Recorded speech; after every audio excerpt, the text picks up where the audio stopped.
प्रभु परमेश्वर को हम धन्यवाद देते हैं आज की सुंदर सुबह के लिए कि परमेश्वर ने आज की सुंदर सुबह एक बार फिर से हमें दी है कि हम प्रभु के पवित्र वचन की ओर आकर उस वचन को सीखें और आज के दिन की शुरुआत करें। आज के दिन में मैं आप सभी का स्वागत करता हूं, वेलकम करता हूं। प्रभु आपको बहुत आशीष दे। आपके सहयोग के लिए जो बराबर आप हमारे इस कार्यक्रम को सुन रहे हैं, देख रहे हैं, मैं आप सबको धन्यवाद देना चाहता हूं और आपसे निवेदन करता हूं कि यदि आपने अभी तक इसको सब्सक्राइब नहीं किया है तो मेहरबानी से हमारे इस चैनल को सब्सक्राइब करें ताकि बहुत अधिक लोगों तक हम पहुंच सकें और परमेश्वर को महिमा मिल सके। आज के इस डिवोशन के लिए हम प्रभु परमेश्वर से आशीष मांगे, प्रार्थना करें और उसकी उपस्थिति का एहसास हम अपने जीवन में करें, क्योंकि परमेश्वर ने साधन हमें दिया है कि इस YouTube के माध्यम से और अपने फेसबुक के माध्यम से हम एक दूसरे से मिल सकें और प्रभु की इस आवाज़ को सुन सकें। दुआ करेंगे। जीवते और सच्चे विश्वास के योग्य परमेश्वर, हमारा हृदय आपके प्रति धन्यवाद से भरा हुआ है प्रभु कि आपने हम पर दया की और आज का ये सुंदर दिन एक बार फिर से देखने का मौका मिला, ताकि प्रभु जी आज मंगलवार के दिन हम आपके पवित्र चरणों में झुक जाएं, आपकी महिमा करें, आपकी बड़ाई करें, आपकी स्तुति करें। एक नया उत्साह, एक नई उमंग आपने हमें दी है प्रभु। आपके जी उठने के बाद उस सामर्थ्य को हमने देखा, शक्ति को देखा और पिता परमेश्वर आपके उस गहरे हाथ को देखा जो प्रभु हर समय हमारे साथ बना रहता है। हमारी आपसे प्रार्थना, आपसे विनती प्रभु, आप हमारी अगुवाई करें, हमारी मदद करें ताकि एक एक दिन हम आपकी महिमा को देख पाएँ और आने वाले इन सारे समय में प्रभु जी आपके नाम को धन्य कह सकें। प्रभु जी आप 40 दिन तक अलग अलग स्थानों पर चेलों को और प्रभु बहुत से लोगों को दिखाई देते रहे प्रभु। हम चाहते इस पूरी सीरीज को हम पूरा करें, अपनी आत्मा से भर, सामर्थ्य से भर, अपने वचन हमें दे, अपनी शिक्षा हमें दे, ताकि परमेश्वर आपकी ओर से सामर्थ्य मिले, पवित्र आत्मा की शक्ति मिले। आप प्रभु जी सारे भेदों को खोलें ताकि आदर महिमा आपको मिल सके, हमारी नहीं परंतु आपकी महिमा। हम अपने प्रदेश के लिए प्रार्थना करते हैं, इस प्रदेश पर आपकी आशीष चाहते हैं। प्रदेश के मुख्यमंत्री के लिए, कलेक्टर्स के लिए प्रभु हम प्रार्थना विनती करते हैं प्रभु, आप उन पर भी आशीष दे। सारे अधिकारियों को हम आपके हाथ में सौंपते हैं, आप उनकी भी अगुवाई करें प्रभु। हमारे देश के लिए, देश के राष्ट्रपति के लिए, प्रधानमंत्री के लिए प्रार्थना करते हैं, आप उनको बुद्धि ज्ञान से परिपूर्ण करें ताकि सही रीति से इस देश का संचालन आपकी महिमा के लिए कर सके। बड़े आदर के साथ हम सभी को आपके हाथ में सौंपते हुए इस विनती को अपने प्रभु, अपने धारकर्ता यीशु मसीह के नाम से मांगते हैं, आमीन।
शक्तिमान तू ही है मेरे जीवन का संगीत, तू ही महान सर्वशक्तिमान, तू ही है मेरे जीवन का संगीत।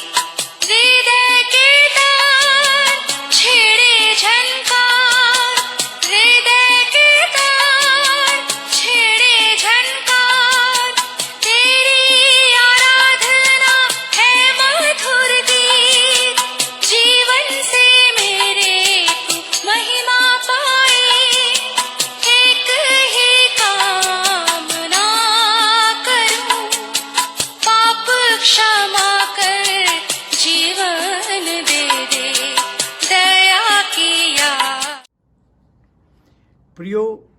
प्रभु की स्तुति करते हैं कि प्रभु यीशु मसीह जीवित हो उठा, मृतकों में से जीवित हुआ, और जब वो जीवित हुआ तो उसके प्रमाण हमें मिलते हैं अलग अलग स्थानों पर। पहला प्रमाण था खाली कब्र, लेकिन आज हम उससे आगे देखने की कोशिश करेंगे कि जी उठने के बाद प्रभु यीशु मसीह पहले किससे बातचीत करता है। यूहन्ना रचित सुसमाचार उसका 20वां अध्याय और उसके 11 पद से मैं आपके सामने कुछ पदों को पढ़ूंगा। यहाँ लिखा है, परंतु मरियम रोती हुई कब्र के पास ही बाहर खड़ी रही और रोते रोते कब्र की ओर झुककर 2 स्वर्गदूतों को उज्जवल कपड़े पहने हुए, एक को सिरहाने और दूसरे को पैताने बैठे देखा। जहाँ यीशु का शव रखा गया था, उन्होंने उससे कहा, हे नारी, तू क्यों रोती है? उसने उनसे कहा, वे मेरे प्रभु को उठा ले गए हैं और मैं नहीं जानती कि उसे कहाँ रखा है। यह कहकर वह पीछे मुड़ी और यीशु को खड़े देखा, पर ना पहचाना कि यह यीशु है। यीशु ने उससे कहा, हे नारी, तू क्यों रोती है? किसको ढूंढती है? उसने माली समझकर उससे कहा, हे महाराज, यदि तूने उसे उठा लिया है तो मुझे बता कि उसे कहाँ रखा है और मैं उसे ले जाऊंगी। यीशु ने उससे कहा, मरियम। अपने पीछे मुड़कर उससे इब्रानी में कहा, रबुनी, अर्थात हे गुरु।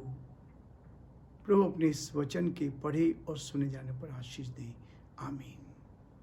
प्रियो, हम इस बात को देख रहे थे मत्ती उसके 28 अध्याय में कि जब यीशु मसीह को क्रूस पर से उतारा और कब्र में दफन कर दिया गया, तब विरोधियों ने, जो समय के फरीसी और शास्त्री लोग थे, उनको याद था कि उसने कहा था कि मैं 30 दिन मृतकों में से जीवित हो उठूंगा। तो उस कब्र के चारों ओर बहुत बड़े पहरे को लगा दिया, सिपाहियों को लगा दिया, पहरेदारों को लगा दिया। लेकिन वहाँ पर हमने कल देखा था कि कैसे उन्होंने उन लोगों को जो पहरे पर थे चांदी और रुपये देकर उनके बयान को बदलने की कोशिश की। लेकिन यहाँ मरियम, जब यीशु मसीह जीवित हो उठा, कब्र में नहीं था, उसकी कब्र खाली थी, तब वो क्या करी थी? परंतु मरियम रोती हुई कब्र के पास ही बाहर खड़ी रही और रोते रोते कब्र की ओर झुककर देखा। रोना, किस बात के लिए रोना? एक चीज जो मरियम कह रही है यहाँ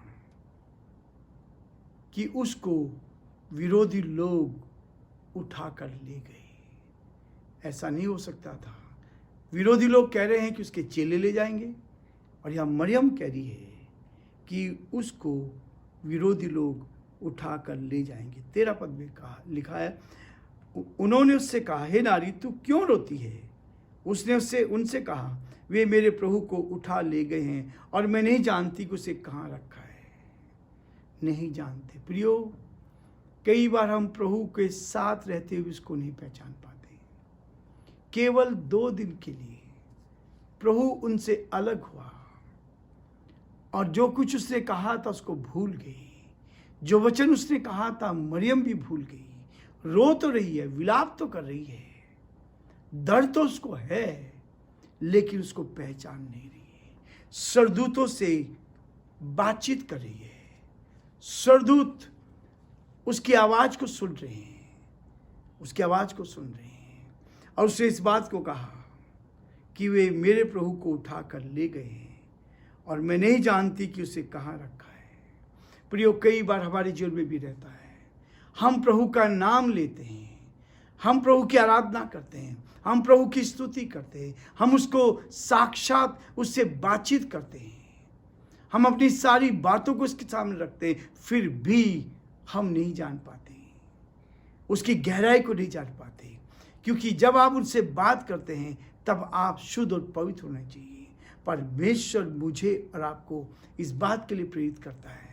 मरियम कहती है, वे उसको उठाकर ले गए हैं और मैं नहीं जानती कि उसे कहाँ रखा है। कहाँ पे रखा है उसको? ये भर्म में मरियम भी थी। यीशु ने तो सब कुछ स्पष्ट कहा था, पुराने नियम में सारी भविष्यवाणी की गई थी यीशु मसीह के बारे में, लेकिन उसके बावजूद भी वे लोग नहीं समझ पाए। जो उसके बहुत करीबी लोग थे, जो उसके साथ रहने वाले लोग थे, जो उससे प्यार करने वाले लोग थे, जो उसकी हर वाणी को सुनने वाले लोग थे, जो उसके वचन को सुनने वाले लोग थे, तब भी लोग नहीं समझ पाए, मरियम नहीं समझ पाई। और इसलिए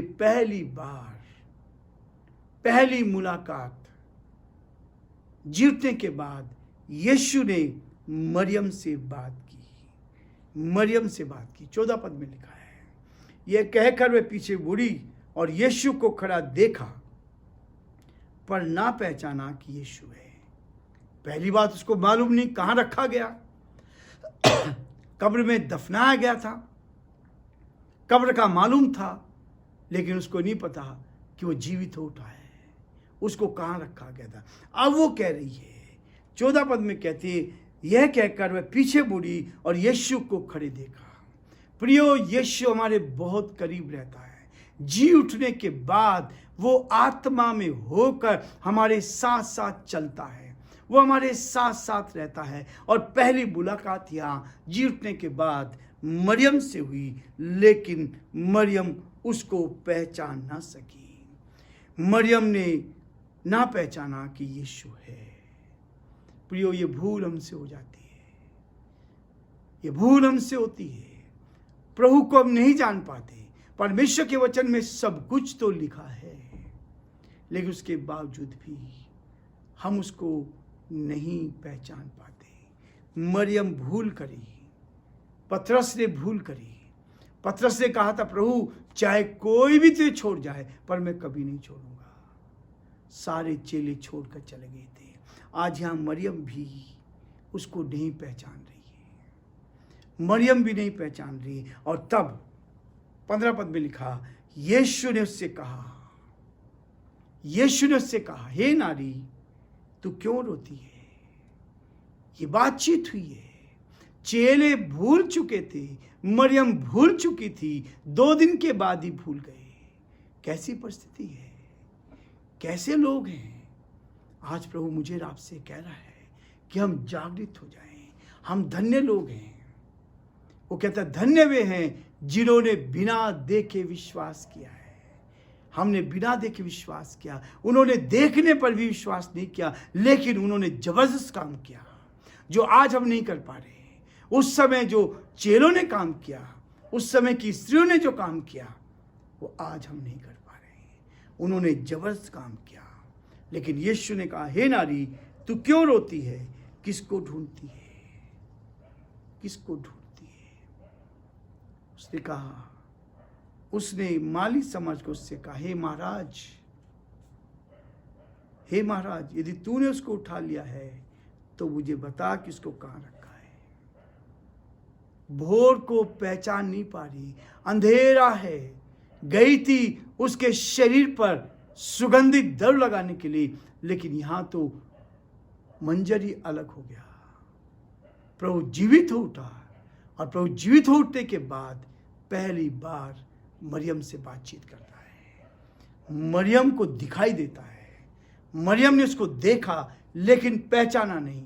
मरियम ने उसको देखा, परंतु उसको पहचान नहीं पाई। प्रियो, हमारे जीवन में ये पहचान होनी चाहिए कि हम यीशु को पहचान पाए, अपने प्रभु को पहचान पाए। ये मेरे और आपके जीवन में होना चाहिए। आज प्रभु मुझे और आपको इस बात के लिए कहता है, कैसे होगी उससे पहचान? उसके वचन को अपने हृदय में लेने से।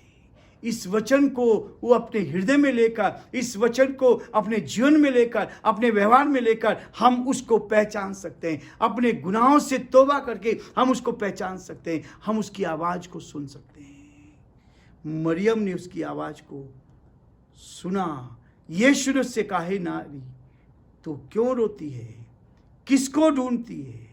उसने माली समझ को उससे कहा, हे महाराज, यदि तूने उसे उठा लिया है तो मुझे बता कि उसे कहाँ रखा है, और मैं उसे ले जाऊं।